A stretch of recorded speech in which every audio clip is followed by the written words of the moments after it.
of that experience of having ascended. So I just thought that throw that into the mix.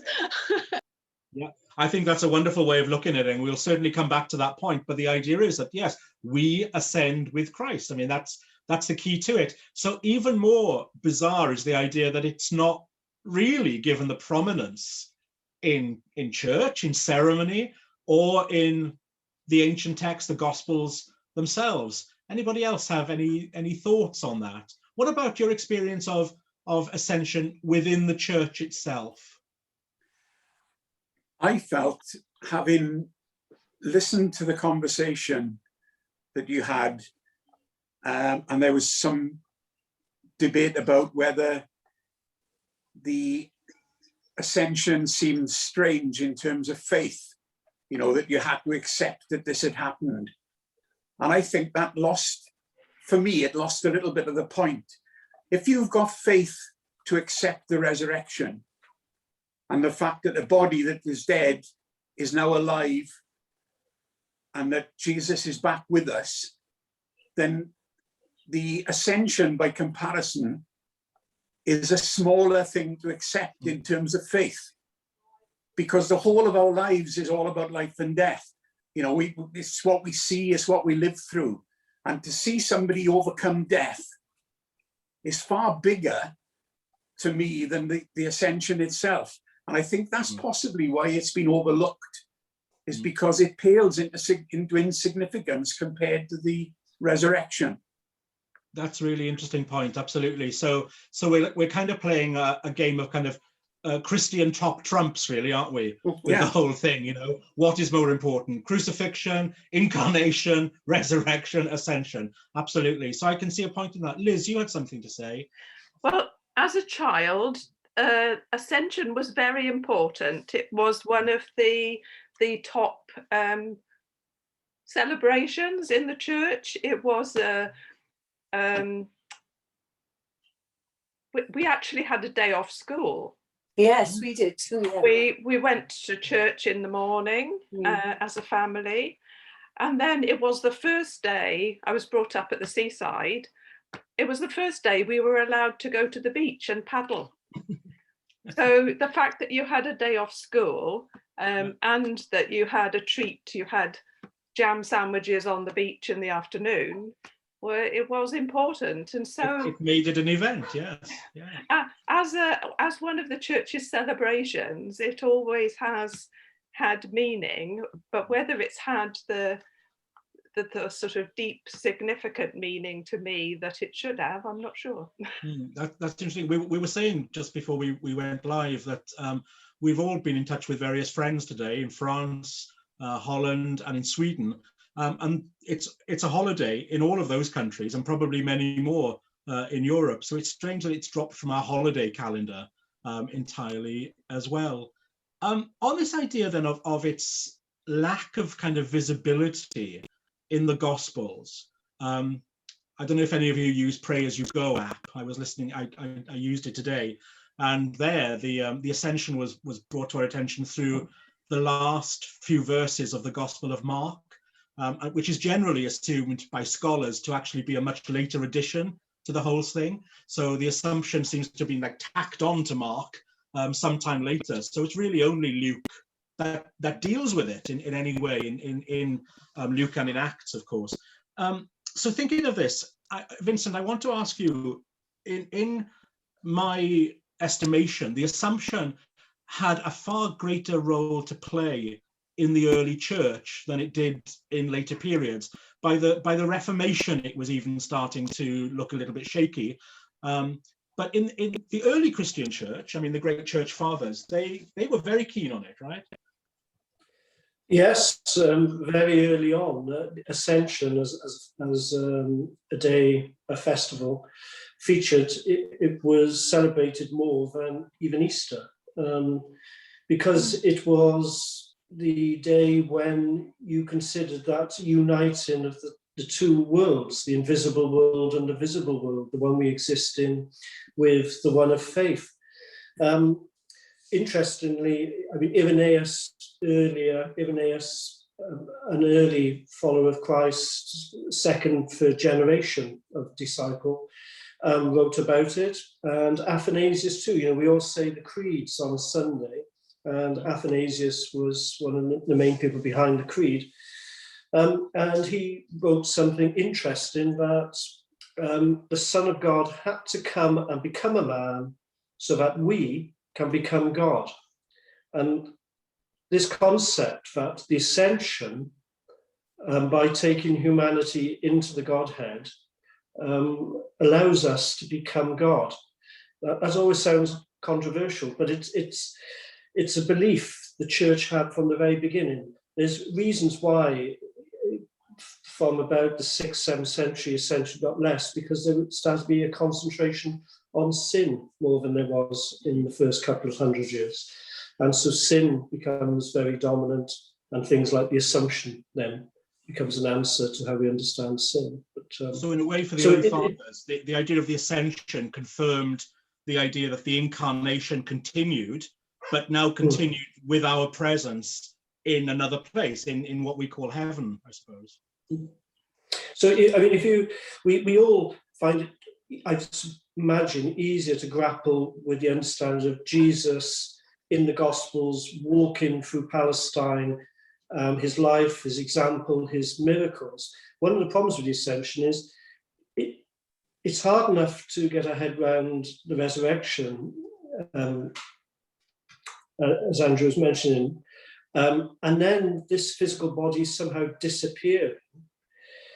It's easier just to pass over it, really, because it does make us grapple with this issue that we are living in between. Are we living in between two worlds? Are we living in one, but the other one is parallel to us somewhere, but we just can't see it? We understand that Jesus was human and also God, but it seems very difficult for us now to imagine God in heaven also has humanity there. That's a philosophical struggle. Absolutely. It's this idea of then, did the experience of living fully as a human being change God? You know, has God taken on a new aspect through the ascension of Jesus, an aspect of God complete, and has it changed? Do you feel, any of you, that we are dealing with a different God, sort of post-ascension? You know, how do we know? How do we begin to know the character of a changed God anyway? What do people feel about any of that? The body of Christ, the living Christ. Gail? I felt not really thought about it until this, I've got to say, and I've just taken on that it happened.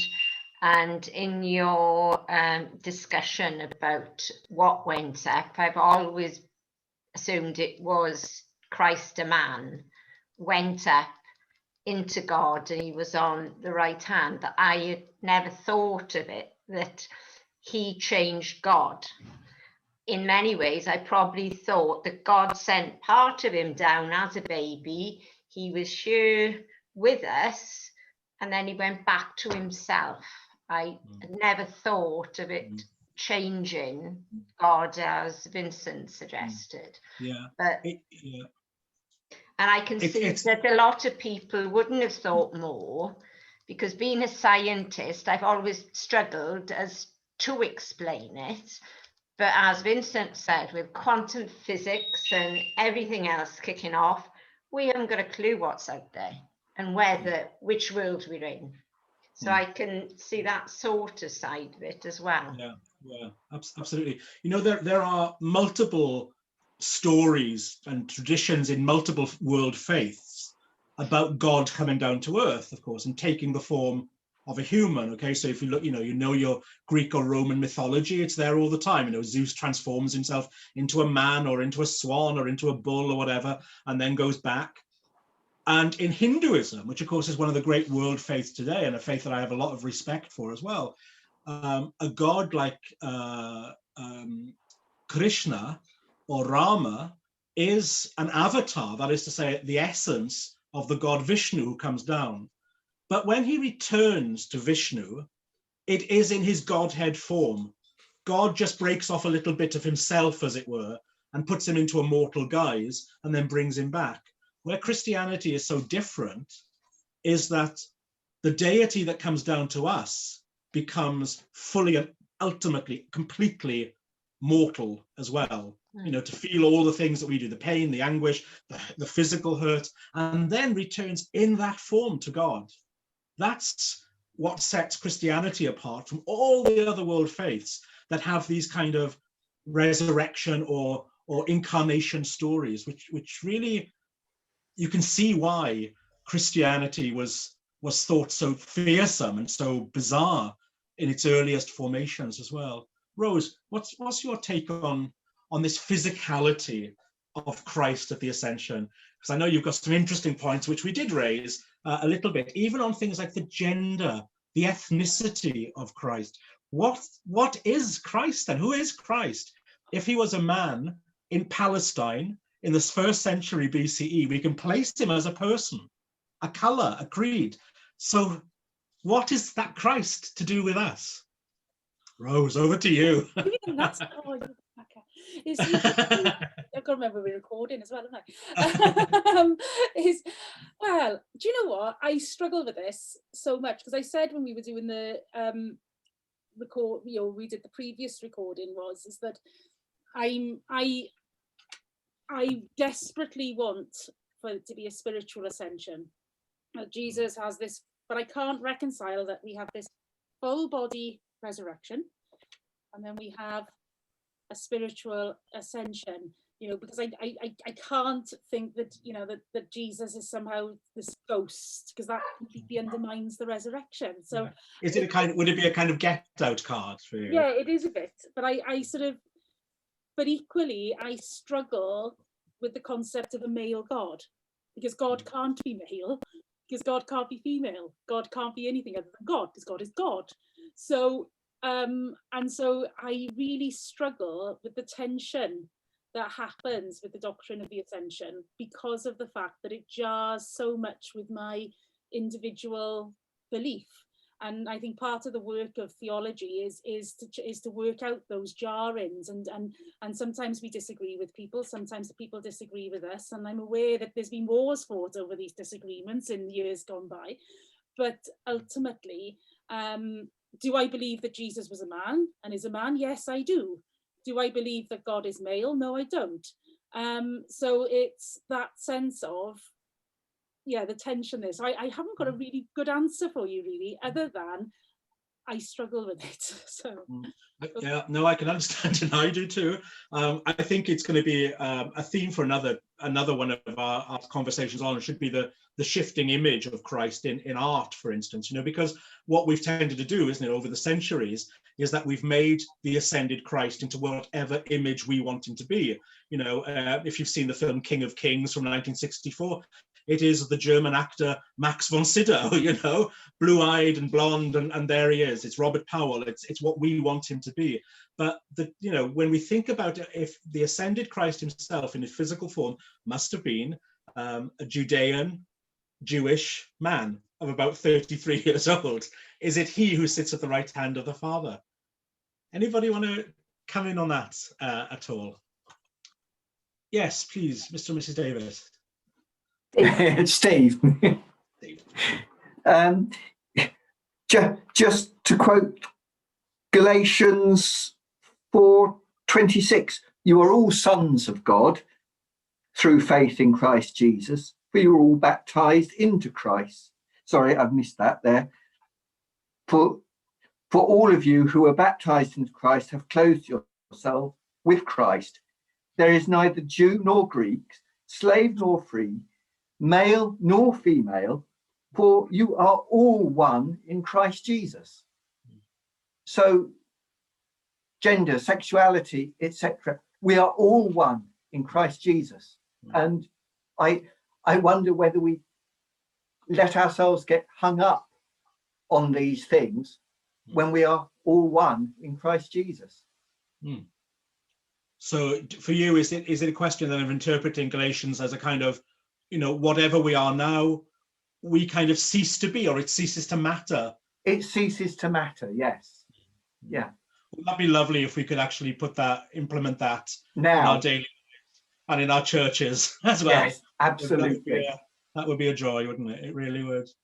Gail, earlier on, when you were talking, you said that we should look up to the ascension. I'm wondering why we think up. Obviously, we ascend, okay, in the ascension we ascend, but why are we using, where do we think heaven is?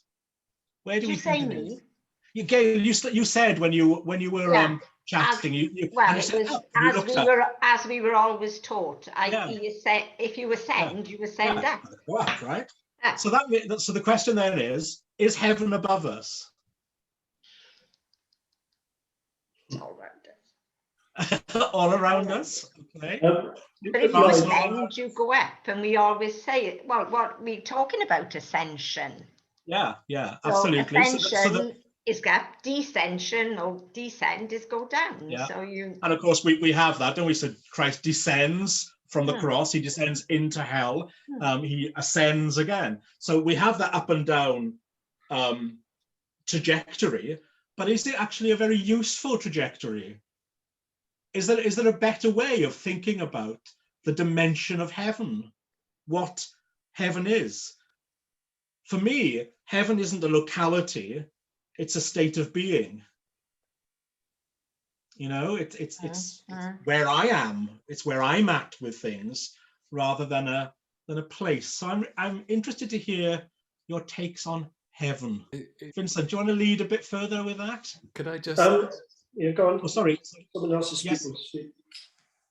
Yes. I'm interested you were talking about this up and down, because of course it's so prevalent. I was reading earlier for different purpose Hebrews, the beginning of Hebrews, and of course Christ is exalted to the highest place after being at the lowest, really. But that fitted, in previous generations. Of course, you could read these things up and down, literally, precisely, in a medieval cosmography, and heaven would literally be above the clouds.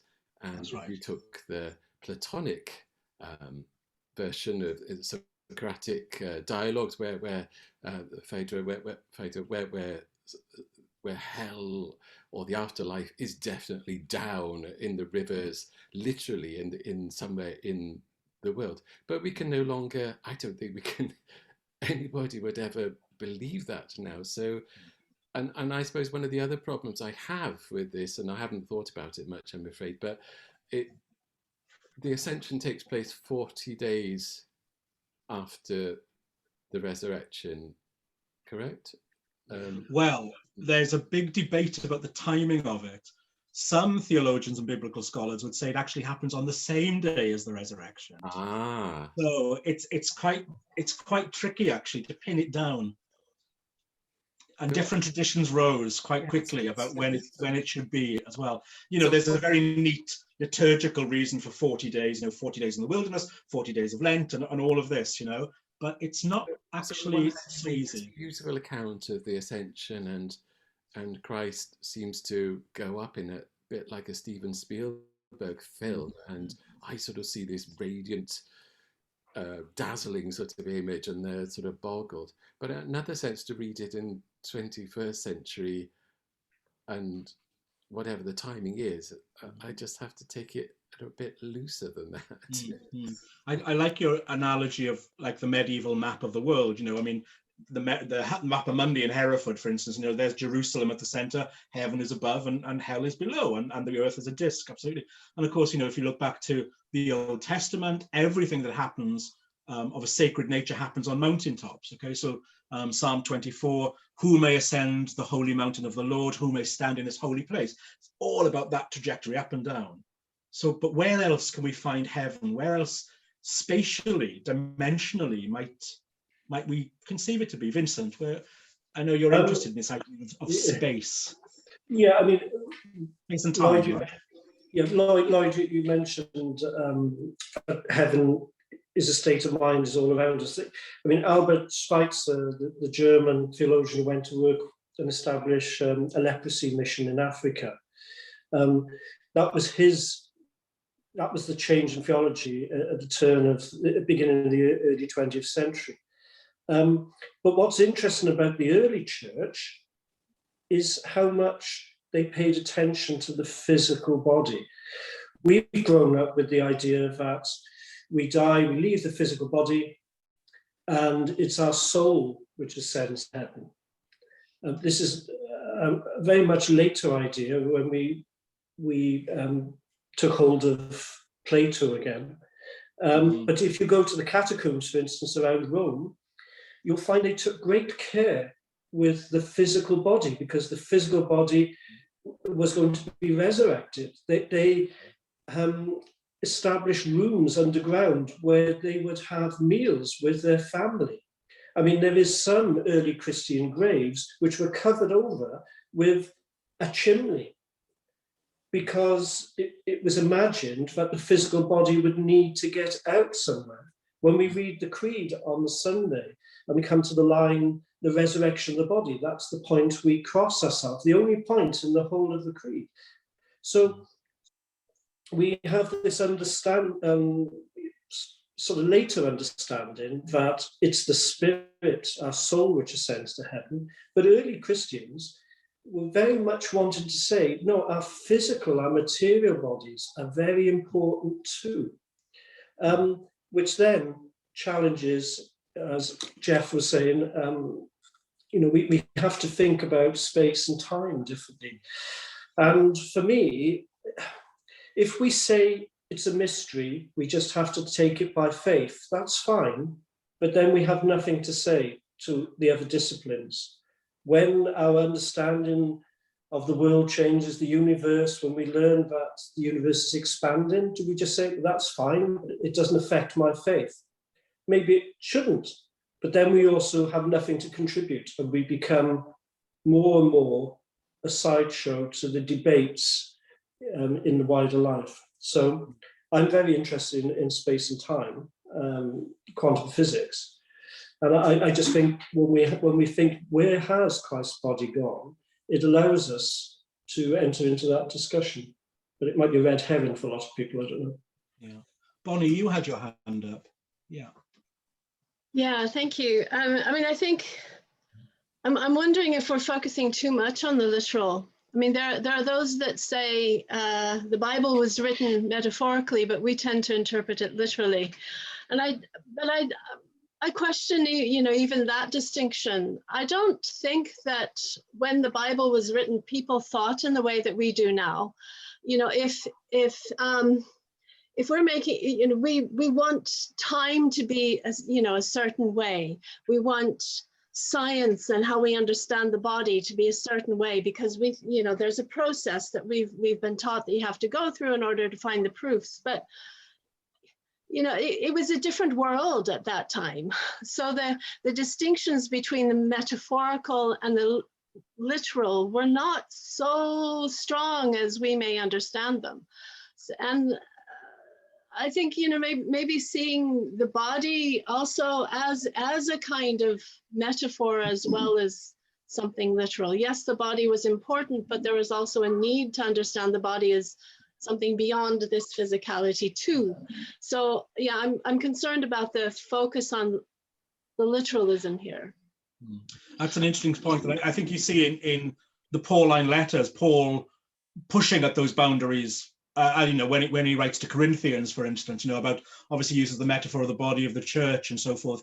It's clearly something that he himself, he's kind of, I always feel when I read the progression of Paul's letters, and we can be quite confident about the dating of progression, that he gets kind of stuck in his own mire, really, of what he has said about the resurrected body, and has to kind of go for a rethink. Rose, what's your feeling on the idea of metaphor and literal interpretation?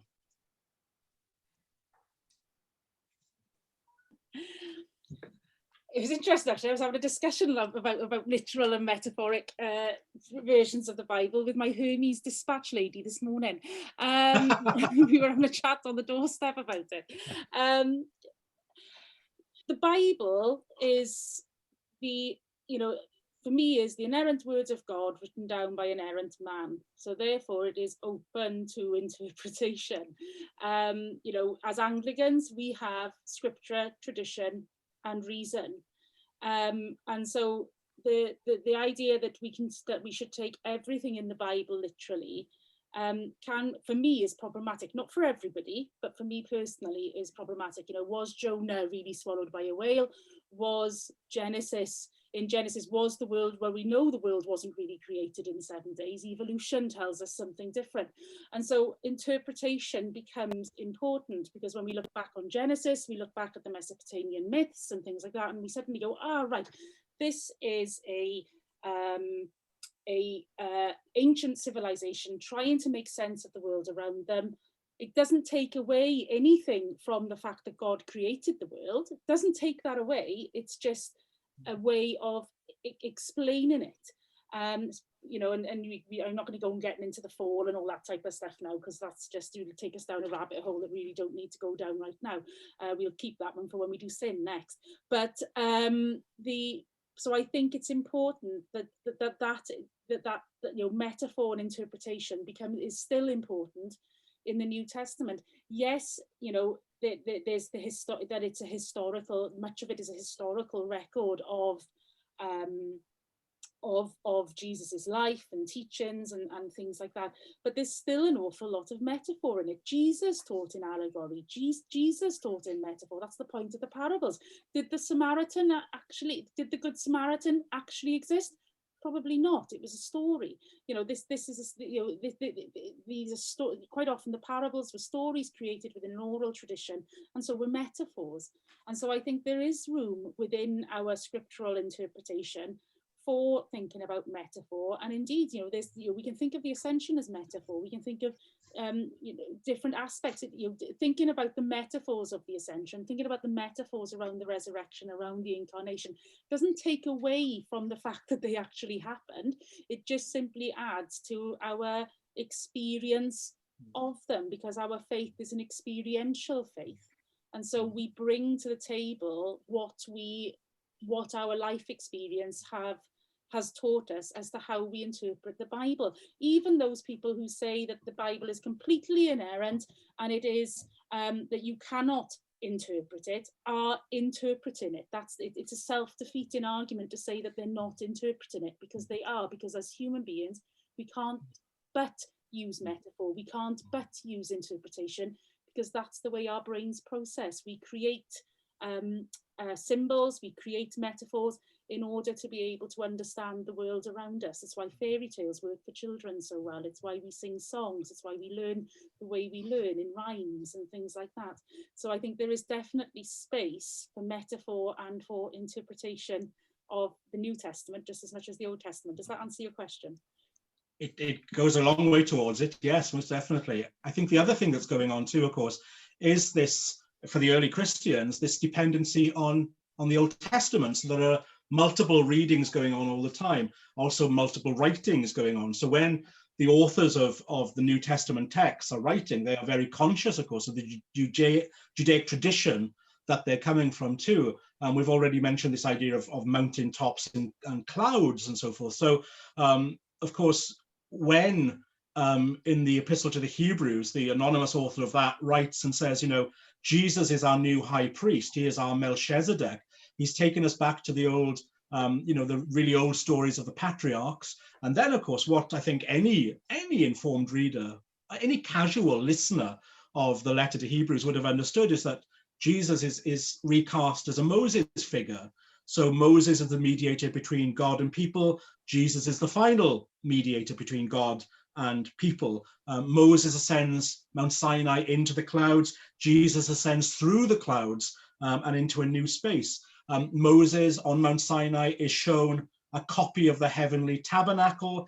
Jesus goes to the real tabernacle in heaven. The priest comes before God to to shed the blood of animals in sacrifice. Christ has shed his own blood before he ascends. He is the ultimate sacrifice. So, you know, on all of those kind of levels of reading and understanding, all of this was going on in this kind of rich tapestry of what first century, second century life was all about, particularly towards the earlier part, of course, when essentially the Christian movement was Judaism in just a shifted form, really. One of the things that we talked about in this idea of space and dimension that Vincent is so articulate about is I thought, with my sledgehammer theology, thought I'd offer this idea of the wardrobe, Lion, the Witch and the Wardrobe, and C.S. Lewis, okay? Because what I was trying to get across there was this idea that, you know, if we can dismiss this idea that heaven is above, but it's actually all around us. So C.S. Lewis, when he wrote the Narnia Chronicles in the 1950s, he said he never intended them as an allegory, but actually when you look at his writings to children and to adults afterwards, he does actually stress the allegorical thing all the time.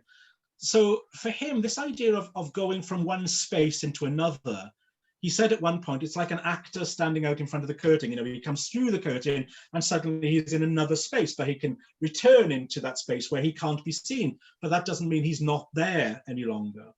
And with, I think, the Narnia books, that's what he was kind of saying as well, that we can be in one space and in the next. But the thing that kind of appeals to me about the next space, as it were, that the children, the normal humans like you and I, become something far greater than they ever were in this world.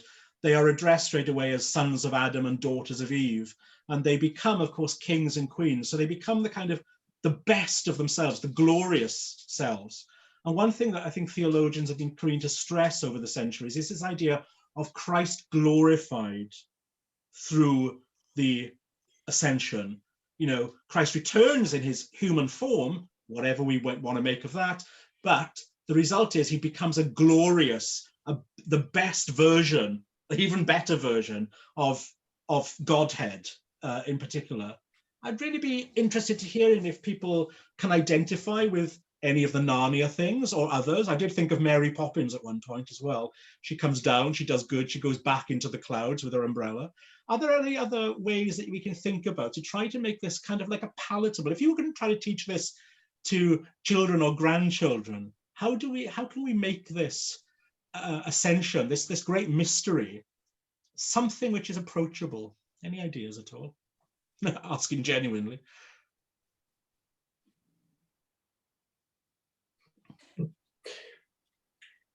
So it proves how difficult it is. I disagree with the Narnia allegory. I've got to be honest. I know you do. I know. I don't think, and the more I think about it, the more it doesn't sit easily with me, because I think sometimes we've just got to accept when an author says that something isn't an allegory, it isn't an allegory, because because when C.S. Lewis does not do anything accidentally. So C.S. Lewis's writing is very, very deliberate, whether it's his theological musings and his letters, or whether it's his fiction in Narnia. It's very deliberate. You've got to look at the characterizations of the dwarfs and the beavers, characterization of the Snow Queen, and all that type of things. They're very, very deliberate. And so I think it works to a certain extent. You can see it, you know, they become glorified in Narnia, but I think it falls down because the one vital component that never ever comes beyond the wardrobe, never ever comes beyond Narnia into this world, is Aslan.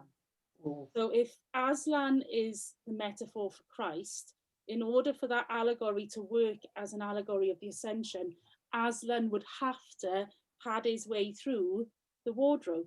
He doesn't. And so because of that, the Queen does. She comes in, she's riding her taxi and causing all sort of ructions in London. So we've got the idea of the fall, we've got the idea of hell coming in.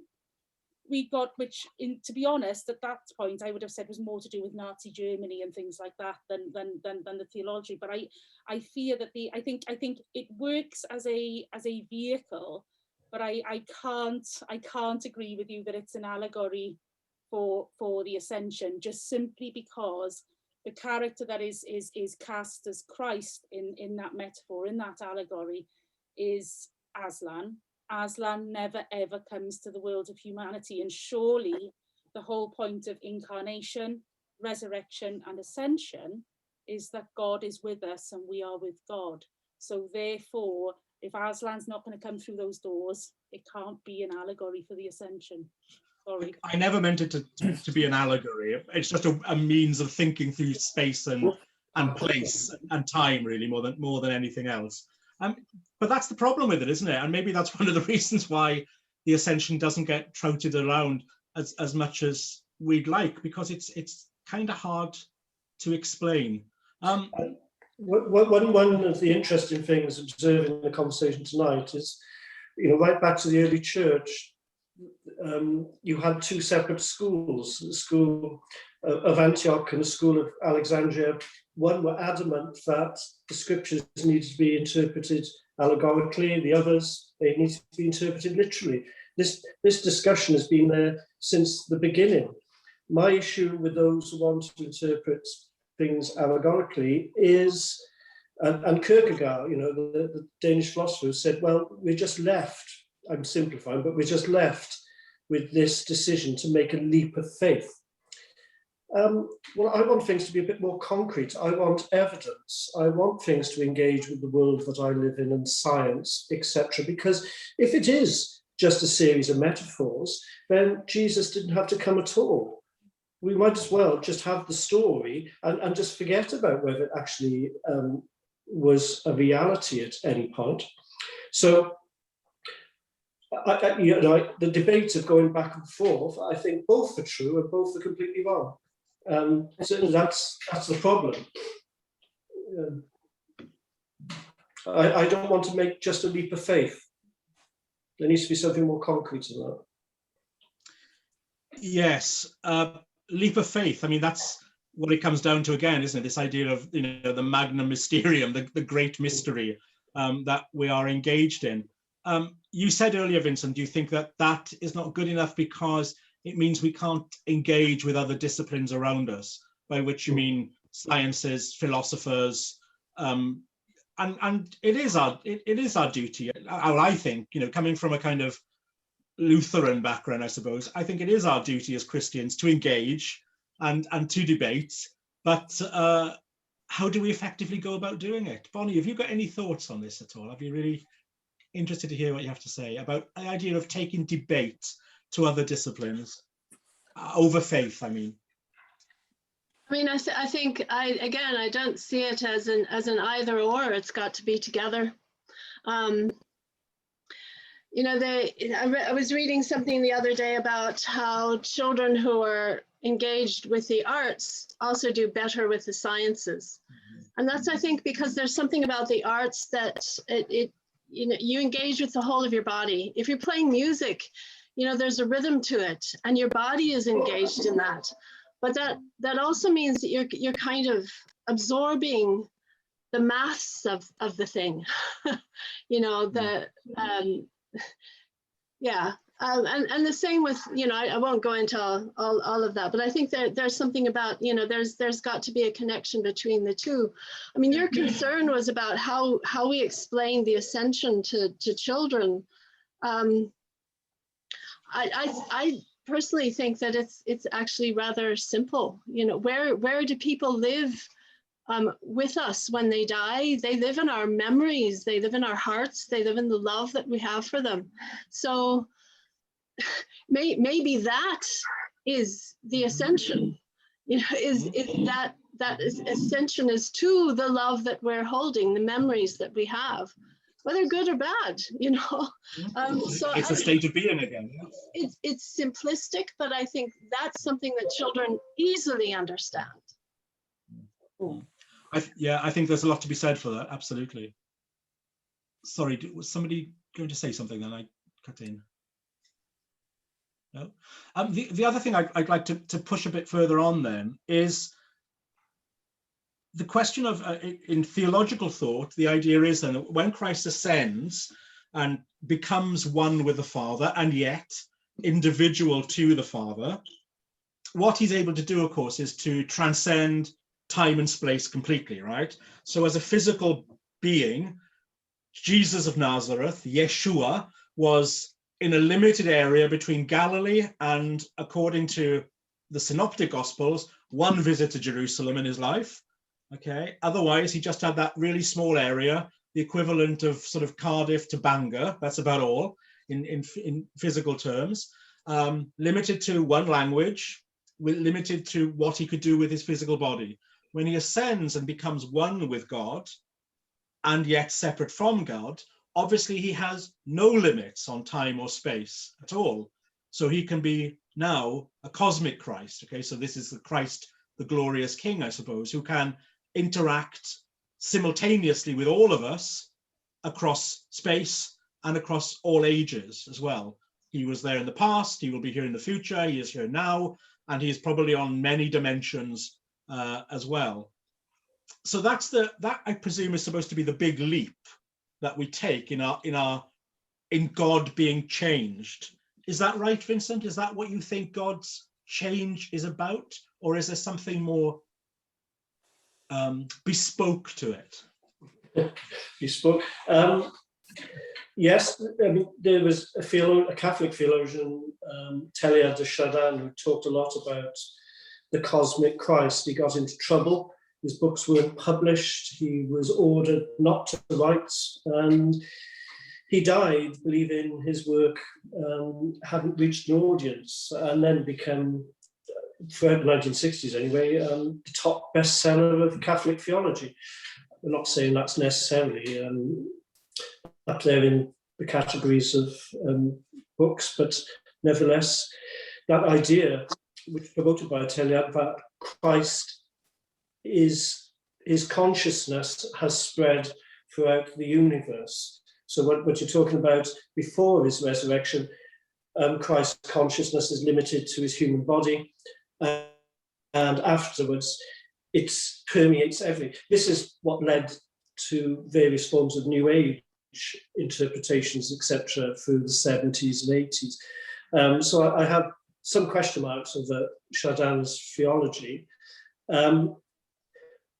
For me, what is interesting is that when you look at the history of theology, it took a turn when it entered the West, through Augustine onwards. And you follow Christian theology all the way from Augustine, all the way up to postmodernity in the 1960s.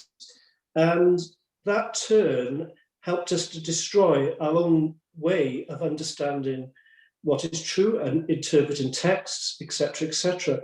And when you rediscover people like the Cappadocian Fathers and people like that before Augustine, they understood space, time, truth in a slightly different way. And so I think that's what we're trying to recover, that early Christian understanding. That space, we understand time, for instance, we can grapple our heads around different concepts of time. We understand now, because of Einstein, that time isn't always linear, it expands and contracts. We really struggle to understand any version of space other than the one we experience. We know, but we experience it now. We're all watching each other in different spaces, in a virtual space.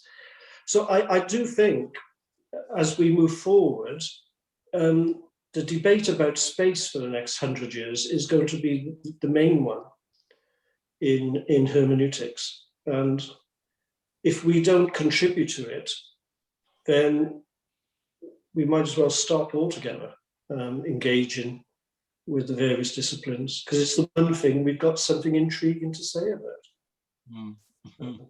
I didn't add anything there, but no, that's fascinating. That's really great. A question then generally for everyone. Jesus, in whatever space and dimension he is, what is he doing? He's more than sitting at the right hand of the Father, I would hope, right? So what is he actually doing now? Forever, now, forever. What do we think is happening? What's his role now then? He is one with the Father, yet he's separate from the Father. Right? As we say in our creeds every week, He sits at the right hand of the Father. Doing what? What do you think your Jesus is doing?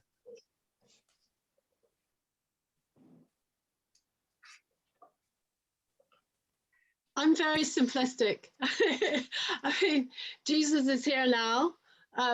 Jesus is sitting with those who tried to deport the refugees in Glasgow, sitting with the refugees and sitting with the police and who let them go free, sitting with, you know, the Jews and the Muslims and the Christians in Jerusalem. You know, Jesus is there, active all the time, and that's still right. That's still at the right hand side of the Father, you know, because that's everything, you know. So yeah, I couldn't agree more. Absolutely, and you know, it's an active Jesus, isn't it? You know, with each one of us, absolutely, with every one of us, and that's the joy, I suppose, of the liberation of the Ascension, isn't it? You know, going out from the limitations of humanity into that he can be one with all of us constantly as well. Sorry, somebody. Rose, what's your idea of that? Do you want to go? Rhiannon's got her hand up. Oh, sorry, Rhiannon, sorry. Sorry, I've kind of passed it now. I was just going to say that I totally agree with Bonnie in that I think that at this moment Jesus is kind of transcending all space and time and is absolutely where he needs to be, you know, on our behalves, interceding, bringing us to the Father. And yeah, so I kind of thought it comes back to that time and space argument again. Shut up. And I guess that becomes prominent, doesn't it, when we reach Pentecost, when we reach the stories of Pentecost, and we realize that the Spirit is going out, you know, and that's exactly what we are doing. We are experiencing Christ through the Spirit every day of our lives, and are sort of duty bound to continue with taking that message further as well. I'm very aware that we're coming up to the end of our time, but this is a good opportunity perhaps to invite you to say anything further that you'd like to say on the idea of the Ascension, or anything that we picked up and talked about this evening. It's been really fascinating. Is there anything you'd like to take a bit further or challenge or question a bit? I'd like to pick up with Vincent the sort of multi-dimensional theory, because your Narnia-ology or lack of allegory, is very like a different dimension. The hymn writer of Immortal Invisible, who said, "'Tis only the splendor of light hideth thee," gives that concept and also allows us some common ground with science that we can work together with, rather than be seen as the opposition. So I think there's a real possibility for good development in that way. It's interesting, not that I really at all understand quantum physics, although my key ring actually is from CERN in Switzerland for a works outing there. But it's interesting that a number of people have had the sort of people like Professor David Wilkinson, who's in Durham and a Methodist, and I was talking about the resurrection and how he tended to see it in terms of quantum physics and the possibilities. And I guess it's of the moment that more and more people are excited by that and seeing that science and faith can be reconciled. I was curious when I did have a visit to CERN, and what a jolly time that was. Didn't understand a word of it, but people asked about, do people, a listener to Radio West asked about faith, and did people have any religious faith? And I was very surprised the answer that I was told that quite a number of physicists there, much to my surprise, were either Christian or Hindu, or else they were rampantly anti any sort of religious feeling at all. But it was kind of curious that how open-minded, much more open-minded to faith people would appear to have been than I suspected the answer would be. So there we are.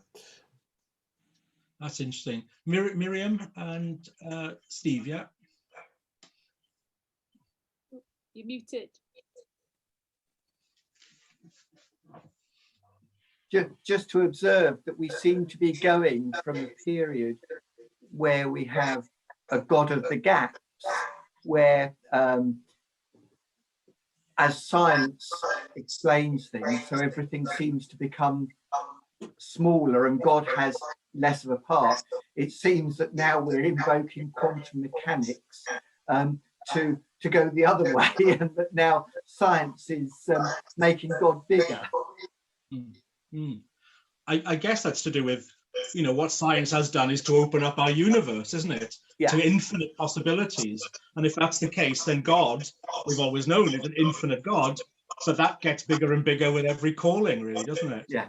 I was really disappointed, you know, on Easter Day, Professor Alice Roberts, who is, you know, a leading atheist, she sent out a tweet, and she's got many thousands of followers, and it simply said, "Oh, just to let you know, the dead do not come back to life," which was clearly, you know, meant to go straight to the heart of Christians. And yet, I thought, what a sad way to engage with discussion. You know, it just closed down discussion, didn't it? You know, it didn't encourage it at all. But what I'm hearing here is there a possibility that actually to engage with science and to strengthen our faith through science is feasible. It looks as though, you know, we could walk down that path with a lot more harmony than once we thought, which is an encouraging idea, if nothing else.